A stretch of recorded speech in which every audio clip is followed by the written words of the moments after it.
नमस्कार। TYBA Hindi semester 6 MIL Hindi cinema और साहित्य इलेक्ट्रॉनिक माध्यम, ये हमारा TY के MIL ये विषय का नाम है। इसमें हम जो देखने वाले हैं उनमें यहाँ कुल मिलाकर 3 इकाई का बताई गई है।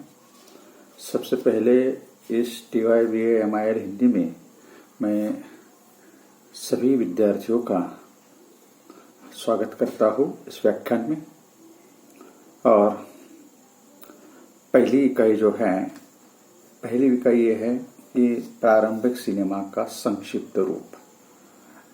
जहाँ प्रारंभिक सिनेमा का संक्षिप्त रूप जो है या सिनेमा जो है, इसमें है प्रारंभिक दौर का हिंदी सिनेमा, इकाई नंबर 1 का उप पॉइंट 1। 2 है स्वतंत्रता आंदोलन और हिंदी सिनेमा। तीसरा उप मुद्दा है हिंदी सिनेमा में भारतीय समाज का यथार्थ। तो यहाँ सबसे पहले हम देखते हैं कि यहाँ प्रारंभिक दौर का हिंदी सिनेमा ये जो है, इसके बारे में कि सिनेमा विधा जो है, सिनेमा विधा के विकास में ये चित्रकला, नाट्यकला, प्रदर्शन कला आदि का महत्वपूर्ण योगदान है। मानव अपने प्रारंभिक विकास के समय से ही विविध प्रकार की चित्रकारी, शिल्पकारी आदि अपनी भावनाओं को प्रकट करने के माध्यम के रूप में किया है, या फिर मनोरंजन के लिए किसी न किसी रूप में इनका प्रयोग करते चला आ रहा है। पाषाण काल के विविध प्रकार के औजारों के निर्माण से लेकर आग का आविष्कार आदि विज्ञान का और कला के रूप में ही यह विकसित हुए हैं।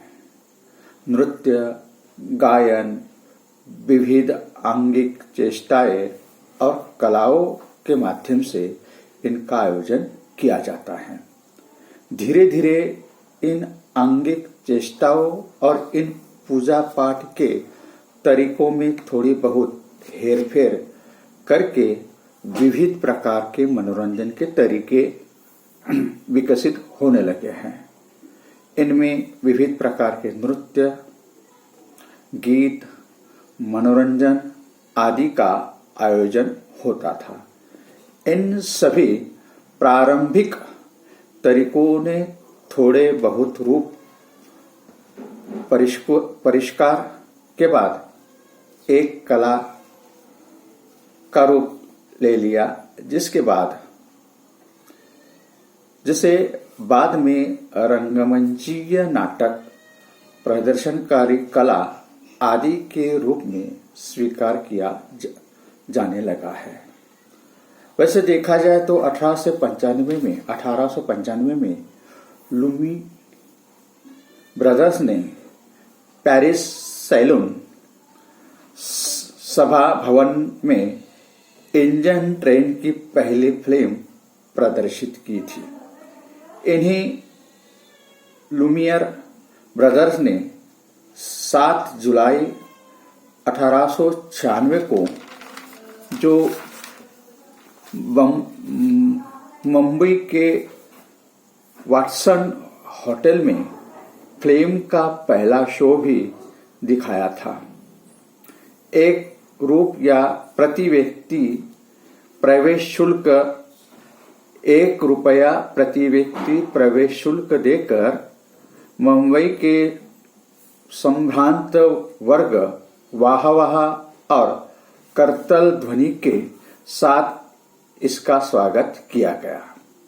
उसी दिन भारतीय सिनेमा का जन्म हुआ था। जनसमूह की जोशीली प्रतिक्रियाओं से प्रोत्साहित होकर नॉवेल्टी थिएटर में इसे फिर प्रदर्शित किया गया और निम्न वर्ग तथा अभिजात दोनों वर्गों को लुभाने के लिए टिकट की कई दरें रखी गई थी। रूढ़िवादी महिलाओं के लिए जानना रूढ़िवादी महिलाओं के लिए भी शो चलाया गया। सबसे सस्ती टिकट 4 आने की थी और एक शताब्दी बाद यही चवन्नी वाले सिनेमा इनके सितारों, संगीत दिग्दर्शकों और दरअसल भारत के संपूर्ण व्यावसायिक सिनेमा के भाग्य विधाता है। 1902 के आसपास अब्दुल्ली, यूसुफ अली और J.S. मादन जैसे उद्यमी छोटे खुले मैदानों में धूम कर तंबुओं में बाइस्कोप का प्रदर्शन करते थे। इन्होंने बर्मा यानी म्यांमार से लेकर सिलोन यानी श्रीलंका तक सिनेमा के विवरण का साम्राज्य खड़ा किया है। प्रारंभिक सिनेमा पियानो अथवा हारमोनियम वादक पर निर्भर होता था, जिनकी आवाज प्रोजेक्टर की गड़गड़ाहट में जो खो जाती थी। लेकिन आयातीन फिल्मों और डॉक्यूमेंट्री फिल्मों के नएपन का आकर्षण बहुत ही जल्दी ही दम तोड़ने लगा। फिर फिल्म प्रदर्शकों को अपनी प्रस्तुतियों का आकर्षण बनाने के लिए नृत्यगानों, फर्तजबाजों और पहलवानों को मंच पर उतारना पड़ा। शुरुआती दिनों में विवेकशील भारतीय दर्शक विदेशी फिल्मों से स्वयं को जुड़वा हुआ है और फिर 1901 में H.S. भटवाड़ेकर ने पहली बार भारतीय विषय वस्तु और न्यूज रीलों की शूटिंग की। इसके तुरंत बाद तमाम यूरोपीय और अमेरिकी कंपनियों ने भारतीय दर्शकों के लिए भारत में शूट की गई भारतीय न्यूज रीलों का लाभ लिया और फरवरी 1901 में कलकत्ता के क्लासिक थिएटर में मंचित अली बाबा और बुद्ध सीताराम नामक नाटकों की पहली बार फोटोग्राफी हीरालाल सेन ने की। यद्यपि भारतीय बाजार में यूरोपीय और अमेरिकी फिल्मों से पटा हुआ था, लेकिन बहुत कम दर्शक इन फिल्मों को देखते थे, क्योंकि आम दर्शक इनसे अपने को अलग पाते थे।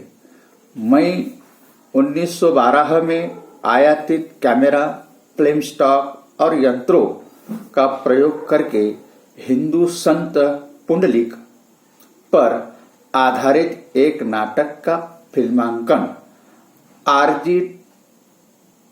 टोर्नी ने किया, जो शायद भारत की पहली फिल्म है।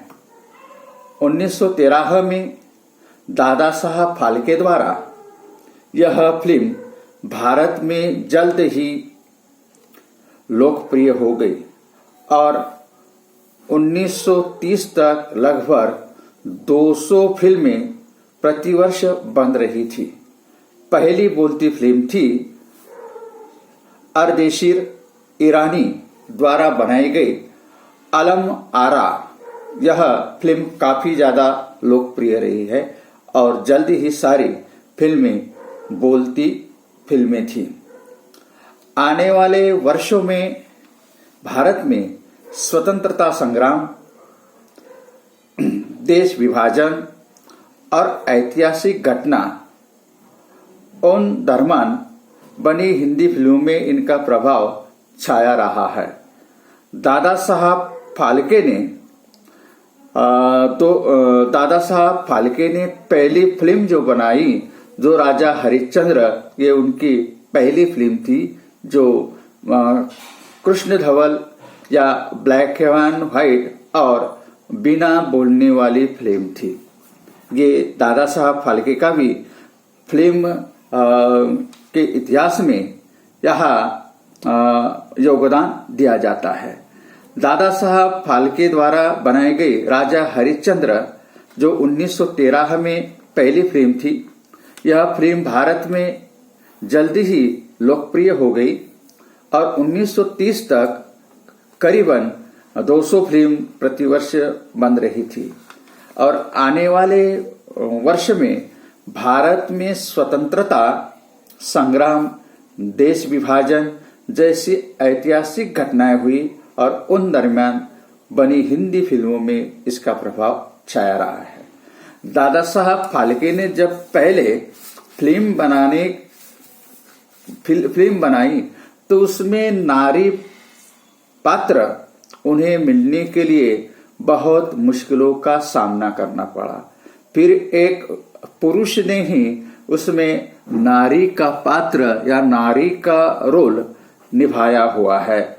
उस युग में या उस जमाने में महिलाएं अक्सर मंच पर नहीं आती थी और प्रोग्राम या कार्यक्रम देखने के लिए भी नहीं आती थी। इसलिए दादा साहब फाल्के का भी फिल्म उद्योग में बहुत ही बड़ा योगदान माना जाता है। फिर आगे चलकर उन्होंने कृष्ण के जीवन पर, कालिया मर्दान वगैरह वगैरह ऐसी फिल्मों का निर्माण किया हुआ है। यहाँ उन्होंने बताया है कि 1950 के दशक में हिंदी फिल्में श्वेत श्याम रंगीन थी या हो गई। फिल्मों का विषय मुख्यतः प्रेम होता था। इसके पहले जो फिल्म तैयार हुई है वो सारी फिल्में धार्मिक फिल्में थी। वो सारी फिल्में धार्मिक फिल्में थी और 1950 के बाद में जो फिल्में बनी है वो फिर प्रेम, उनका मुख्य विषय प्रेम होता था, प्रेम था।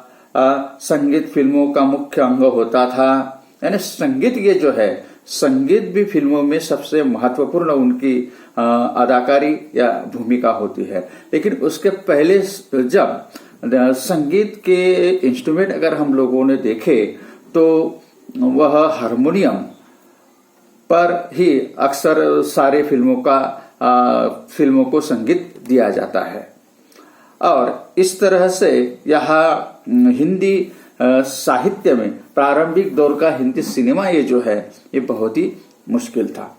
यहाँ और एक बात महत्वपूर्ण है कि इन 1960 या 1970 के दशक के फिल्मों में हिंसा का प्रभाव ज्यादा रहा हुआ है।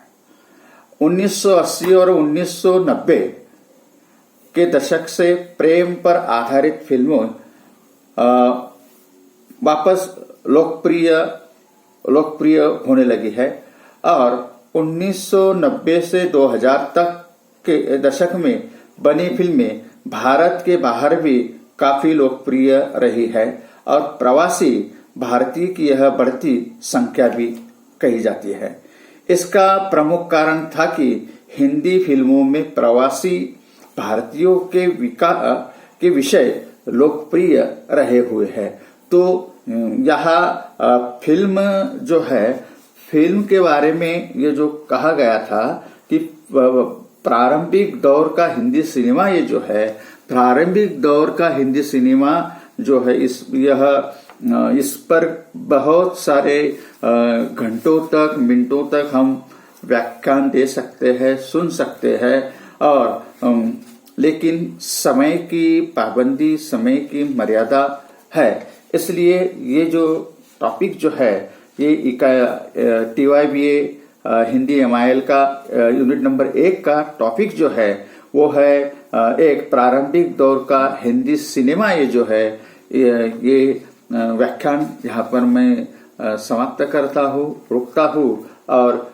फिर अगले व्याख्यान को मिलते हैं दूसरे यूनिट में स्वतंत्रता आंदोलन और हिंदी सिनेमा। ये जो है इसके बारे में हम अगले व्याख्यान में चर्चा करेंगे। तब तक के लिए यहाँ रुकते हैं और फिल्म साहित्य या